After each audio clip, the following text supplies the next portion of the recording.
So ano ang gagawin natin bukas, Bernie Santo? Ito, advance vlog to ito mga madam ha.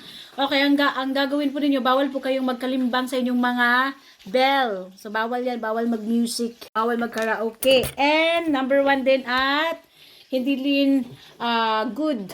Okay, bawal. Bawal kumain po at uminom bago maghapunan. Ito yung talagang sacrifice for 1 day. So, ang pwedeng kainin lang after ng hapon ay, ano po, tinapay at saka tubig lang. Kung gusto mong swerteng-swerte at napakaganda ang iyong kalusugan. Tapos, magsindi ng 12 na candles. Green for money, yellow for kung makaipon at anti-gastos, and red for fame and harmony sa family, and white kung gusto mong pangkalahatan na peace. Whole world. And panglakas sa yung spiritual naman, puti or purple. Tapos hayaan lang po itong maupos. Ito po ay pinaniniwalaan na magdadala ito ng kasaganahan at kaligayahan sa bahay na gumagawa ng ritual na ito. So sa araw po ng Biyernes Santo, hindi ka makakagawa ng kahit na namang gawaing bahay like paglalaba, paglilinis, especially sa gabi, wag kang magwalis. Pananahi, paglalaba, paggugupit ng isang bagay, bawal yan. Gumamit ng mga matutulis na bagay, bawal yan. So pag malabag mo yan, yan po ay magdadala sa iyo ng maraming problema. Hindi ka mawawalan ng yung always na lang palaging may problema na pumapasok at magkakasakit sa pamilya mo kasi napakabawal yan ayon sa pamahiin. At pinakabawal din, so kung Thursday pwede ka maligo basta wag lang aabutin ng 3 PM. And then, sa Friday talaga ang bawal maligo at bawal kumain ng karne, makipagtalik. And then fasting is the best from morning until 6 PM. So, after 6 PM po, pwede ka na kumain ng tinapay. So, ito sikreto malupit. Kung ikaw po ay gumagawa o marunong kang mag-bake ka ng tinapay sa araw ng Biyernes Santo, kasi once po yan ay makain mo, yan po ay pinaniniwalaan na nakapagpagaling ng kahit na anumang sakit. At saka hindi yan kailanman inaamag. So, bali, magiging bertod yung tinapay mo. Tapos, kung sa sa another pamahiin, hindi ka dapat magbungkal ng bakal. Like example, using yung di ba, ang mostly binubungkal natin ay using ng bakal.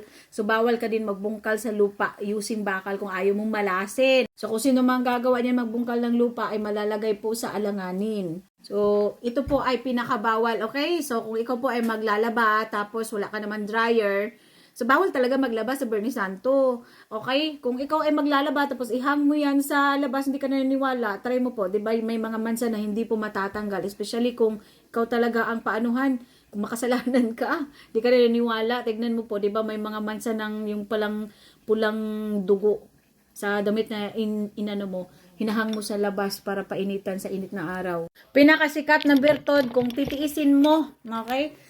Simula sa Biyernes Santo or Good Friday ay bawal ka uminom ng tubig. Kung matitiis mo yan, naku, napakaswerte mo. Kung gayon po, matitiis mo ang pag-auhaw sa Biyernes Santo hanggang 6 PM, ikaw po ay walang anuman na inumin ang makakasama sa katawan mo sa buong taon. Imagine. Bawal mag-karaoke, bawal mag-sound trip, bawal magbusina ng mga sasakyan, bawal mag-bill, bawal maligo, bawal maglaba, bawal magwalis. Totally, fasting. Ganun po, kung gusto nyo ayaw mong malasin. Sa mga hindi naniniwala, respeto nyo na lang. Saka hindi rin pinapahintulutan. Like example, kung maligo ka sa Huwebes Santo, wag lang sa Biyernes Santo, dapat hindi lalagpas ng 3 PM. Kasi manghihina ang katawan mo talaga. Try nyo yan kung ayaw nyo maniwala.